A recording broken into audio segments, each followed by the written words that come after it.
이슈 딥다이브 수요일 시장의 중심 이슈 깊이 짚어보는 시간 가져보겠습니다. 선투자 송범선 실장, 헤르메스 스탁 김시은 팀장입니다. 두 분 안녕하세요. 안녕하세요. 네, 오늘 주제 보시죠. 바이오주 고점 경계 시점인가? 네, 오늘장 바이오 조정도 나오고 있는 상황이고요. 그리고 트럼프 트레이딩 어떤 수혜주로서 CDMO 관련주 얘기도 참 많았었는데 오늘 보시면 삼성바이오로직스가 60일 이평선 이탈한 모습을 보여주고 있고요. 그리고 바이넥스 같은 경우도 121선 이탈된 모습입니다. ST팜은 현재 이 종목은 지금 장기평선까지 좀 내려와 있는 모습을 보여주더라고요. 하락폭은 글쎄요, 이제 고점이 12만 원에서 9만 원대니까요. 한 뭐 10% 중반 이 정도 하락을 했는데 200일선 부근까지 지금 내려와 있는 모습을 보여줍니다. 바이오주 많이 올라간 종목들 같은 경우는 뭐 일부는 추세 이탈한 종목도 보이고요. 그렇지 않은 종목도 있고요. 어떻게 봐야 될까요? 먼저 김시은 팀장님 의견 확인하겠습니다. 과거처럼 바이오 섹터 전반적으로 움직이는 시장은 아니고 일부 좀 호재성 뉴스가 있는 종목군들 위주의 강세 흐름들이 나오는데 저 같은 경우도 역시 바이오 종목군들 전반적인 흐름들보다는 일부 이슈가 있는 종목군들에 대해서 우리가 조금 더 집중을 해볼 필요가 있지 않을까라는 생각을 가지고 있습니다. 가장 큰 이유가 금리 인하에 대한 시점이 점점 미뤄지고 있다는 부분이라고 보시면 좋을 것 같은데 사실 트럼프 당선으로 인해서 바이오 섹터가 좀 호재를 맞을 것이다. 그와 연관해서 CDMO 쪽이 좀 수혜를 받을 수 있지 않을까라는 내용들이 좀 나와주고 있기는 하나 다만 가장 큰 문제는 트럼프 당선인의 재정 지출의 확대가 되면서 금리 인하에 대한 시점이 좀 미뤄질 수 있다는 점들, 인플레이션이 좀 잡히지 않게 되면서 지금 이런 부분들이 조금 더 크게 작용하는 것이 아닌가라는 생각을 가지고 있어요. 결국 바이오 섹터가 지난 상반기부터 올랐을 때 가장 큰 트리거 역할을 했던 게 금리 인하였습니다.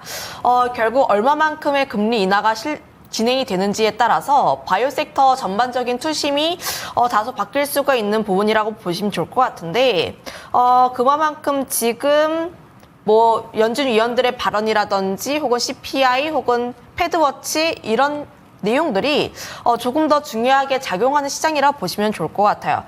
근데 닐 키시카리가 또 외파적인 발언을 했습니다. 인플레이션이 예상보다 높을 때 12월 인하 멈출 수 있다라고 언급을 했기도 했고요. 지금 11월 FOMC에서 연준의 인플레이션 자신감이 점점 후퇴하고 있는 만큼 지금 시장에선 조금씩 경계감을 계속 가지고 있다라고 보시면 좋을 것 같아요. CPI 같은 경우도 또 좀 컨센이 사실 2.6%로 전월 대비했을 때 좀 상승할 것으로 보여지고 있는 만큼 지금은 좀 경계 심리를 가지는 단계가 맞다라고 보시면 좋을 것 같습니다. 하지만 지금 바이오 섹터 조정을 받았을 때 오히려 관심 있게 봐야 하는 종목군들은 계속해서 관심 있게 봐야 한다라고 보시면 좋을 것 같아요. 저는 항상 지난 상반기도 그렇고 하반기도 그렇고 바이오 전반에 대해서 긍정으로 보기보다는 이슈가 있는 쪽들, CDMO라든지 혹은 뭐 ADC 혹은 플랫폼, 기술 이전을 통한 수출 기업들 이런 종목군들은 우리가 조금 더 봐야 하지 않을까라는 생각을 가지고 있고 결국 이런 기업들이 앞으로 성장에 대한 기대감을 가지고 팬덤도 굉장히 탄탄한 기업이라고 보시면 좋을 것 같아요. 알테오젠 같은 경우도 오늘 목표 주가가 굉장히 크게 상향한 리포트가 나왔던 만큼 결국 성장성이 담보가 된 기업들 같은 경우는 눌림이 나왔을 때에 좀 더 관심 있게 볼 필요가 있지 않을까라는 의견 드리겠습니다. 네, 올해 바이오주를 이끌었었던 주요 이슈로 금리 인하를 보셨고요. 따라서 금리 인하의 속도와 관련해서 바이오주가 움직임이 나타날 수 있다. 다만 이렇게 흔들림이 나왔을 때 다시 볼 수 있는 바이오주는 특히 이 가운데서 여러 이슈들 가운데서 기술 수출 관련한 기업이라고 꼽아주셨는데요. 송범선 실장님, 바이오주 지금 고점 경계할 시점일까요? 바이오주에도 이제 여러 가지가 있잖아요. 지금 여러 가지 있는데 오늘 같은 경우는 알테오젠이나 리가켄 바이오 등등의 이런 기술 이전 기업들이 좀 약세입니다. 수급을 좀 체크를 해볼 필요가 있을 것 같은데 알테오젠 같은 경우는 외국인이 조금 사고 있어요. 그래서 알테오젠의 수급은 뭐 크게 문제가 없다. 현재 기관은 좀 팔고 있습니다. 그리고 리가켄 바이오를 보면은 리가켄 바이오 같은 경우는 이제 외국인과 기관의 양매도가 나오고 있습니다. 그래서 약간 이제 기술 이전 기업들에 대한 어느 정도 차익 실현이 나올 가능성도 어느 정도 있다라는 측면으로 저는 보고 있고요. 반면에 이제 오늘 같은 경우 셀트리온 뭐 이런 기업들 있잖아요. 기술 이전 기업이 아닌 바이오시밀러 기업들은 좀 괜찮은 흐름입니다. 오늘 셀트리온 같은 경우는 0.6% 뭐 떨어진 거에 비해서 거의 오른 게 없어요. 하지만 어쨌든 빨간불을 켜고 있고 외국인이 소폭 매수를 하고 있다. 어제도 매수하고 오늘도 좀 매수하고 있다라는 측면. 그래서 지금 장세가 오늘도 우리나라 증시가 계속 떨어지잖아요. 이 외국인이 문제인 것 같아요. 제가 봤을 때는 외국인이 뭐 삼성전자 계속 매도하고 우리나라 전체를 셀 코리아를 하고 있습니다. 그래서 지금 외국인의 이런 수급을 좀 안 볼 수가 없는 시점이다. 저는 이렇게 좀 판단을 하고 있고 셀트리온에는 외국인이 이틀 연속 들어왔기 때문에 지금은 약간 바이오시밀러 쪽으로 저는 좀 보고 싶습니다. 자, 그리고 뭐 삼성 바이오로직스 같은 경우 좀 떨어지긴 하지만 그렇게 낙폭이 크진 않아요. 2%대, 1%, 2%대. 자, 그렇기 때문에 이쪽 CDMO 쪽도 좀 견조한 흐름이다 이렇게 판단하고 미국에서 이제 트럼프 정부가 나오는 것들이 생물보안법, 중국을 견제하는 거죠. 그래서 CDMO가 상대적으로 수혜를 받을 수 있고 또 바이오시밀러도 육성을 합니다. 자, 그렇기 때문에 약가 인하에 대해서 싼 거, 바이오시밀러, 제네릭 뭐 이런 거, 복제약 이런 것들로 해서 굉장히 좀 치고 올라올 수 있기 때문에 저는 지금 여러 가지 상황들 봤을 때는 셀트리온이 좀 괜찮지 않나. 그래서 저는 오늘 최선호주로 셀트리온을 보고 있는데요. 수급상의 이런 외국인의 시점이 약간 셀트리온 쪽으로 기우는 것 같다라는 좀 말씀드리고 셀트리온이나 이런 뭐 삼성 이 바이오로직스나 바이오에피스 이런 쪽에서 우리나라에서 지금 FDA 미국 여기다 FDA에다가 지금 바이오시밀러로 품목 허가를 받은 게 14종입니다. 미국에 이어서 두 번째예요. 그래서 우리나라가 이 바이오시밀러 강국이다, 세계 2위다 이렇게 좀 볼 수 있을 것 같고요. 지금 뭐 셀트리온 같은 경우는 오늘도 뭐 뉴스 하나 나왔는데 막 큰 이슈 이런 건 아니지만 어쨌든 지금 평가를 받았는데 ESG 평가에서 통합 등급 A를 획득했어요. 그래서 이게 지금 작년보다 2단계 올라간 겁니다. 그래서 이 ESG 같은 경우는 뭐 지배 구조라던가 도덕적인 것들 이런 것들이잖아요. 그래서 저는 뭐 이거를 주가에 반영이 안 될 가능성도 좀 크지만 사실은 뭐 어떻게 보면 주식을 우리 투자를 함에 있어서 참고를 해볼 수 있다고 봅니다. 저는 왜냐하면은 ESG에는 우리가 이제 일반적으로 많이 보는 게 여러분들이 차트, 뭐 재무제표, 뉴스 그리고 수급 뭐 이런 거 보잖아요. 외국인 기관 들어오는지 이런 거 많이 보는데 여기에 담겨있지 않은 것들이 어느 정도 ESG에서 담겨있다 이렇게 보거든요. 뭐 오너 리스크라던가 또 그리고 지배구조의 개편, 뭐 가치관, 기업 경영진들의 가치관이나 아니면은 뭐 이런 거 있죠. 주주 친화적 여부 이런 것들이 좀 담겨 있다 보니까 저는 뭐 ESG에서 2단계나 올라간 A를 받은 셀트리온이 현재로서는 가장 좀 긍정적으로 본다. 저는 이렇게 말씀드리겠습니다. 네. 오늘 두 분 의견이 다르게 나오고 있는데요. 김시은 팀장님은 CDMO 바이오시밀러 주가 견조하다는 의견에 동의하실까요? 이 정도면 시장 대비했을 때 견조한 게 맞죠.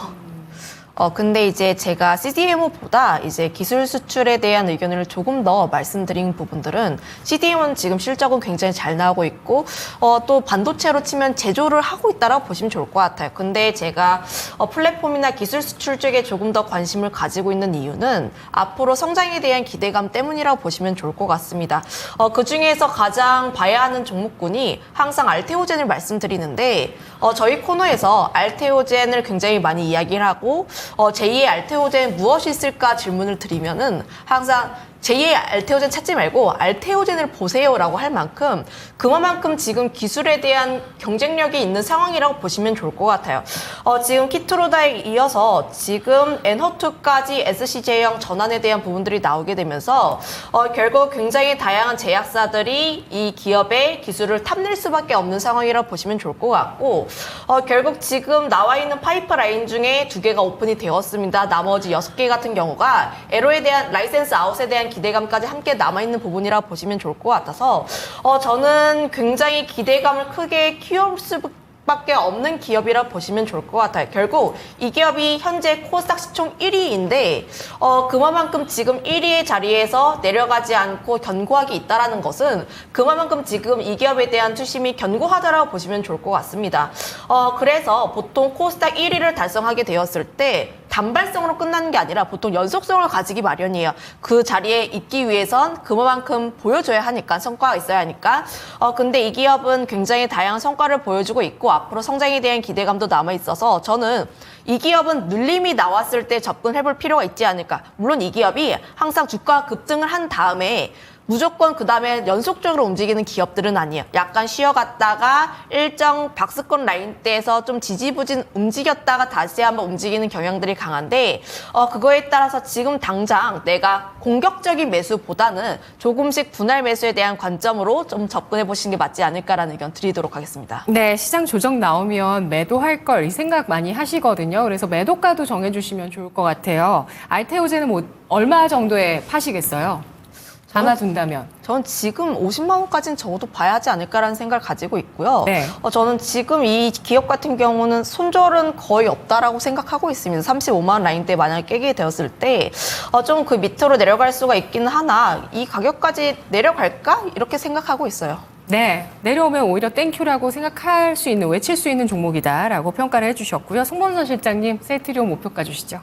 셀트리온은 사실 제가 셀트리온 목표가를 감히 말씀드리기보다는 저는 그냥 셀트리온은 이제 평생 가져가도 괜찮은 기업이다 이렇게 보고 있습니다. 그래서 사실 가져갈 수 있다면은 진짜 평생 가져가도 괜찮은 기업이고 단기적으로 아니면은 중기적으로 이렇게 좀 판단을 한다고 한다면은 지금 현재 16만 원대인데 저는 당연히 20만 원 올라갈 거라고 보고 있고 여기 보시면은 고점 올해 1월에 이제 셀트리온 합병 셀트리온 그 헬스케어와 합병했잖아요. 그래가지고 그런 점들 때 24만 원 갔는데 여기 이제 1월보다 지금이 훨씬 더 좋아졌거든요.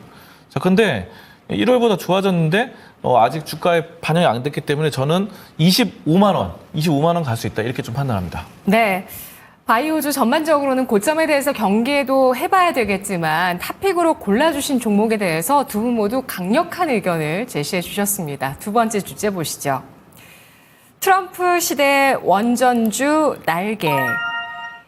네, 트럼프 시대가 도래하면서 그 정책을 봤을 때 전력 인프라 그리고 이에 포함될 수 있는 원전, 값싼 그리고 또 그 값싼 에너지원이라고도 얘기를 하는 그리고 신재생 쪽에 좀 더 해당을 하는 원전 주목받을 수 있다는 의견이 있습니다. 관련주로 트레이딩이 조금씩 일어나고 있는 듯 하기는 한데요. 그렇습니까? 김신 팀장님? 그렇다고 볼 수가 있겠죠. 지금 시장의 관심이 트럼프 트레이드 관련 종목군에 있는데 그 안에서 파생되는 섹터가 굉장히 다양합니다. 재건이라든지 자율주행 혹은 위성, 우주항공, 원전 굉장히 다양하게 있는데 사실 그 안에서의 순환매의 흐름들이 계속해서 나와주고 있는 상황이라고 보시면 좋을 것 같아요. 원전 같은 경우가 원래 트럼프 트레이드 대표적인 종목군이라고 보시면 좋을 것 같고 최근 일주일간의 흐름을 보게 되었을 때 전거래일 그리고 오늘 같은 경우에 주가에 강력한 상승세가 나와주긴 했으나 최근 일주일 같은 경우에는 다른 트럼프 트레이드 관련 종목군들이 약간 수급을 일부 뺏기는 흐름들이 나왔습니다. 결국 현재 시장에서 원전 관련 종목군들이 꾸준하게 연속성 있게 움직인다라기보다는 결국 그 안에서의 순환매 흐름들 트레이딩에 대한 관점이라 보시면 좋을 것 같은데 다만 저는 원전 관련 종목군들 항상 주가의 연속성은 나올 수 있다라고 생각을 하고 있어요. 산업적인 부분에 있어서 결국 성장을 할 수밖에 없는 상황이라고 보시면 좋을 것 같고 제가 이전에도 트럼프 트레이드 관련했을 때 내가 접근을 하려면은 결국 연속성이 있는지를 조금 더 봐야 한다. 대표적으로 AI가 있고 원전 쪽이 있는데 지금 트럼프 쪽에서 원전을 좀 지지하는 부분들이 전력에 대한 부분이라 보시면 좋을 것 같아요. 현재 미국 같은 경우가 전력이 부족한 상황입니다. 그거에 따라서 안정적인 전력을 공급하기 위해서 원전을 굉장히 다양한 빅테크 기업들이 선택을 하고 있는 상황들 거기다가 더해서 폐쇄 원전까지 또 가동시킨다고 이야기가 나와주고 있어요. 계속해서 그 뜻은 수익성이 안 좋았던 원전까지 부활을 시키려고 원전이 굉장히 부족하다, 그러니까 전력이 굉장히 부족하다라고 보시면 좋을 것 같습니다. 그런데 지금 트럼프 당선인이 무슨 이야기를 하고 있죠? AI 쪽에 대한 규제를 풀겠다라는 이야기를 하고 있어요. 그러면 규제를 풀게 되었을 때 AI 쪽에 대한 투자가 더 활발해질 수밖에 없는 부분이라고 보시면 좋을 것 같아서 결국 데이터 센터와 연결될 수밖에 없는 뭐 원전이라든지 전력, 인프라 같은 경우는 계속적인 성장이 나올 수밖에 없다라고 보시면 좋을 것 같습니다. 근데 제가 원전 이야기를 항상 할 때마다 말씀드리는 게 우리나라 관련 종목만 보는 게 아니라 미국 관련 종목군을 더 볼 필요가 있다라는 생각을 가지고 있어요. 현재 원전 관련했을 때 우리나라 같은 경우는 아직까지도 뭐 긍정적인 내용이 있긴 하나 보다 더 좋은 내용들은 미국 쪽에서 나오고 있습니다. 결국 원전을 굉장히 강하게 끌어당기는 요소가 미국 쪽에 대한 모멘텀이라 보시면 좋을 것 같아서 결국 미국에 있는 관련 종목군들이 움직여야지만 우리나라 관련 종목군들 역시도 함께 움직일 수 있다는 측면에서 보시면 좋을 것 같아서 원전 관련 종목군들은 미국 관련 종목과 우리나라 관련 종목군을 함께 가져가는 믹스 전략이 조금 더 유효하다라고 생각을 해보시면 좋을 것 같고요. 미국에서 보게 되었을 때 뉴스케일 파워라는 기업이 항상 주가에 대한 연속적인 부분을 가지고 있어서 관련 종목군들 함께 관심 있게 보시면 좋을 것 같고 다만 기술적인 부분에서 좀 급등이 나왔을 때 눌림이 좀 심하게 나오는 기업이라서 좀 눌림이 나왔을 때 접근해 보실 필요가 있다라는 점들. 국내 기업 같은 경우가 BHI라든지 G2파워, 두산 에너빌리티가 있는데 좀 네. 내가 묵직하게 갖고 싶다 하시는 분들은 두산 에너빌리티가 낮고 BHI와 G2파워 같은 경우에는 최근에 미국이라는 모멘텀을 가지고 있으면서 최근 주가의 변동성이 좀 크게 나오고 있는 기업이라 보시면 좋을 것 같아요. 그런데 이 두 기업 내에서도 서로 간의 핑퐁 게임이 계속해서 나와주고 있습니다. 그래서 내가 접근을 하시려면은 주가가 올랐을 때 접근하는 게 아니라 좀 눌림이 나왔을 때 접근이 조금 더 유효하지 않을까라는 생각도 드려보도록 할게요. 네. 미국도 국내도 원전주 눌림목이 나왔을 때 공략하는 것이 중요한 포인트라고 언급을 해주셨는데요. 그리고 관심주 4가지 종목으로 압축을 해주셨습니다. 송범선 실장님, 원전주 의견 어떠신가요? 우리나라 원전은 이제 세계로 수출을 잘 하고 있고 이제 정부에서도 밀어줍니다. 그래서 오늘 같은 경우 지금 정부에서도 원전 관련 예산안 이거 지금 나오고 있거든요. 그래서 국회 문턱을 넘었다는 소식이 있습니다. 그래서 어제 정부가 제출을 했는데 2,139억 원 규모의 원전 관련 예산이 국회로 통과를 했습니다. 자, 그래서 이거에 관련돼서 뭐 원전 생태계 지원 1,500억 그리고 ISMR, 이 소형 원자로죠. 소형 모듈 원자로 혁신형 이거를 지금 뭐 300억 가량, 329억 이렇게 돈을 많이 투자를 하고 있어요. 자, 그래서 우리나라에서 정부에서 계속해서 잡은 게 지금 커지고 있다. 규모가 커지고 있다는 거고 또 여기에 더불어서 이제 BHI가 이제 대규모 수주 소식이 나왔죠 오늘. 그래서 사우디아라비아 이쪽에다가 HRSG 이거를 지금 공급할 예정입니다. 그래서 회수 보일러인데 여기 관련돼서 원전 관련된 소식들이 대규모 나오고 있다라는 측면을 우리가 보실 수 있겠고. 우리나라가 뭐 잘하고 있는 여러 가지 산업들이 있잖아요. 반도체, HBM도 우리나라가 세계에서 잘하고 있고 다양하게 잘하고 있는데 그 중에 하나가 또 원전인 것 같습니다. 선박도 그렇고 조선도 그렇고 원전. 그래서 저는 두산 에너빌리티를 최선호주로 꼽고 있고 SMR을 우리나라에서 한 320억 정도 들여서 육성한다고 아까 정부에서 밝혔는데 이 SMR의 수혜주라고 볼 수 있을 것 같아요. 두산 에너빌리티. SMR의 강자고 이거가 이제 기존의 이제 대형 원전보다 소형이다 보니까 비용이 절감되고 건설하는 데도 시간이 적게 걸리겠죠, 당연히. 자, 그래서 안정적으로 좀 가능하고 또 안정성도 좋습니다. 그래서 대형은 이제 폭발하면은 좀 상당히 위험할 수 있는데 소형이다 보니까 좀 괜찮다라는 측면이고 탄소 배출도 줄일 수 있다. 라는 거. SMR 시장이 연평균 2031년까지 8.9%씩 성장하고 있어요. 그래서 여기 두산 에너빌리티가 좀 잘하고 있다. 저는 오늘 흐름도 견조하고 상당히 좀 긍정적으로 바라보고 있습니다. 네. 22,300원은 상당히 강한 저항이죠. 지금 거의 뭐 2년 넘게 이 선이 돌파가 되지는 않고 있는데 지금 박스권 상단 부분까지 올라와 있거든요. 접근 가능할까요? 네, 지금 저는 접근 가능하다 보고 있고요. 뭐 우리나라 지금 오늘 코스닥이 뭐 700 아래로 떨어지고 코스피가 2,500 아래로 하향하는 이런 상황에서 굉장히 좀 잘 지켜주고 있다고 생각해요. 증시만 어느 정도 받쳐준다고 한다면은 저는 7월 18일 날 있었던 25,000원 그때 이때는 7월 18일 때는 체코에다가 막 이렇게 수출하고 그랬잖아요. 우리나라 팀 코리아가. 그래서 뭐 한전산업도 그렇고 두산 에너빌리티도 그렇고 그랬는데 그때보다 점점 더 좋아지고 있어요. 그런 것들이 자꾸 이렇게 누적되고 소문이 나다 보니까 또 여러 나라들에서 또 우리나라를 찾습니다. 그래서 저는 25,000원 이상으로 좀 내다보고 있다. 이렇게 좀 판단을 하겠습니다. 네, 알겠습니다. 언급해 주신 종목들 조금씩 정배열로 전환하고 있는 모습들이 눈에 띄고 있습니다. 원전주 분석이었고요. 다음 마지막 주제 보시죠. 우크라이나 재건주 매수 시점은 우크라이나에 대한 그 재건 이슈 과연 언제쯤 본격화될 것인가 많이들 궁금해하실 것 같습니다. 김시은 팀장님. 뭐 본격화는 이제 전쟁이 끝나야지 알 수 있겠죠. 근데 이렇게 생각을 해보시면 좋을 것 같아요.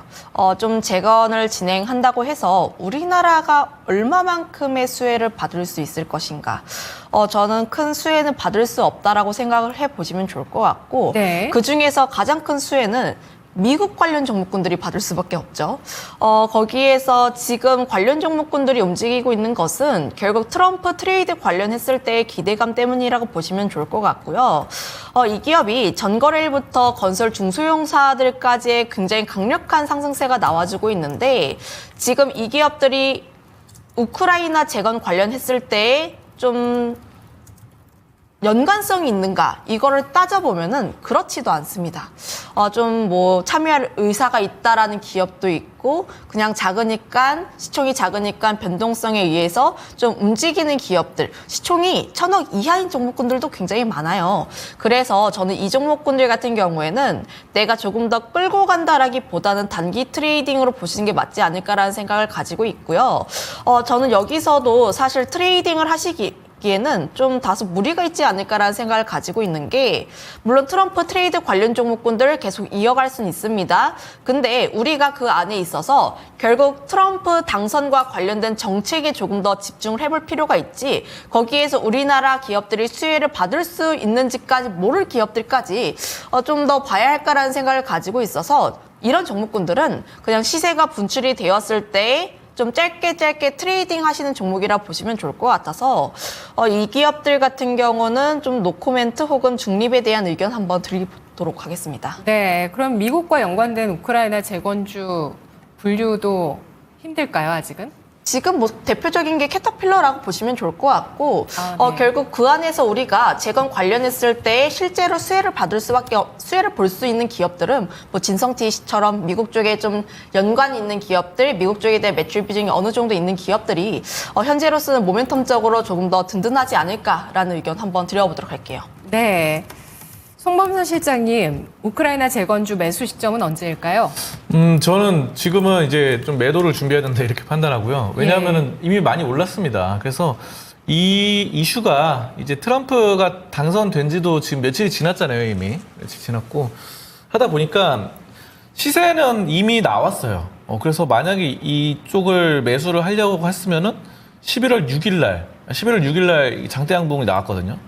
그래서 이때 11월 6일 날 삼부토건 같은 기업을 보면은 예를 들어서 삼부토건이 이제 그날 시가가 0.37% 올라서 시작했는데 장대양봉으로 플러스 30%까지 갔습니다. 그래서 이런 만약에 단타로 친다면은 11월 6일 날 공략을 했어야 됐다라고 보고 지금은 이제 어느 정도 음봉이 나오고 있어요. 그래서 오늘 같은 경우 오늘도 뭐 15%까지 올랐다가 지금 플러스 1%대로 삼부토건 기준으로 말씀드립니다. 그래서 이 종목이 약간 빠르긴 한데 저는 이제는 좀 매도가 좀 맞지 않나 싶고요.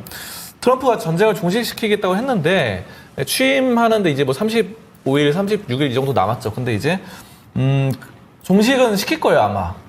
뭐 우크라이나에 돈을 끊어서. 근데 중요한 거는 그런 점들이 이제 재료 소멸이나 아니면 뭐 선반영 뭐 이런 식으로 나타날 가능성이 좀 상당히 높다라는 측면으로 보고 있습니다. 그래서 또 우리나라가 건설 잘 하긴 하지만 또 정작 또 미국에서도 건설사가 많기 때문에 미국의 건설사들도 대거 참여할 것이고 그렇습니다. 삼부토건 같은 경우는 저는 좀 눈여겨보긴 했는데 이 종목은 우크라이나 쪽과 좀 계약을 맺긴 했어요. 우크라이나 네. 쪽하고 네. 스마트시티 4.0 해가지고 그쪽 계약을 맺었는데 이게 규모가 엄청 큰 규모 이런 건 아니다 보니까 약간 좀 그렇습니다. 그래서 지금은 우크라이나 재건주보다는 좀 다른 지금 낙폭 과대가 있었던 차라리 건설주를 공략할 거면은 좀 삼성물산이 더 나을 것 같아요. 삼성물산은 사실 우크라이나 재건주는 아닌데 어쨌든 이 삼성그룹의 건설주로서 좀 지금 많이 낙폭 과대 시점이거든요. 자, 그래서 지금 건설주를 사모은다 그러면 삼성물산을 좀 더 권장드리겠습니다. 네, 알겠습니다. 우크라이나 재건주의 매수 시점에 대해서 알아봤는데요. 두 분 비슷한 의견 제시하고 있습니다. 미국과 실제로 연관되어 있는 우크라이나 재건주를 봐야 된다는 관점, 그리고 실제 수혜 강도 체크를 해봐야 되는 부분, 불확실성으로 남아있다. 트레이딩 관점에 국한해서 전략을 세워야 된다라고 김시은 팀장 이야기하고 있고요. 그리고 손범선 실장, 우크라이나 전쟁이 종식된다면 재료 소멸로 조정이 나올 가능성에 대해서도 대비를 해보자. 이미 수혜에 대한 기대가 많이 반영했다라고 판단을 하고 있습니다. 실제 우크라이나 재건 수혜주로 김시은 팀장은 캐터필라, 진성 TEC 그리고 송범선 실장은 삼부토건 가능성 보고 있고요. 다만 이러한 종목들 지금 적극적으로 트레이딩하기보다는 좀 눈치 보기 잘하면서 이들 종목 이용을 해보자라는 의견이었습니다. 삼성물산 좀 더 긍정적이다라는 의견까지 남겨주셨네요. 이슈 딥다이브 두 분과 함께했습니다. 고맙습니다. 네, 이슈 딥다이브였습니다. 거인의 시선 가기 전에 증권 통팟 퀴즈쇼 말씀드리겠습니다. 매일 저희 낮 12시에 진행하고 있는 증권 통팟에서 정말 이 어려운 시장에서 그래도 한 줄기에 뭐랄까요? 또 하나의 재미를 좀 찾아볼 수 있는 시간이라고 보실 수 있을 것 같습니다. 코인을 통해서 여러분 모아가시는 재미 있으실 그런 시간인데요. 매일 10가지 퀴즈 풀어보시면서 시장에 대한 시름 조금 잊어보시고요. 그 10개 퀴즈 다 푸신 분들 최종 생존자에게 저희가 코인을 제공해 드립니다. 가장 적게 남을수록 더 많은 코인을 가져갈 수 있는 시간이기 때문에 어려운 퀴즈 잘 푸셔야 되는데요. 증권 통팟 참여하고 싶으신 분들은 지금 바로 어플도 설치를 해주셔야 되고요. 미리 준비를 해주셔서 저희 낮 12시에 퀴즈 프로그램 잘 참여해 주시기 바라겠습니다. 자, 이어서 오전장의 전략을 통해서 오후장의 힌트를 알아가 보는 시간 바로 들어가 보도록 하겠습니다. 거인의 시선 이재필 전문가입니다.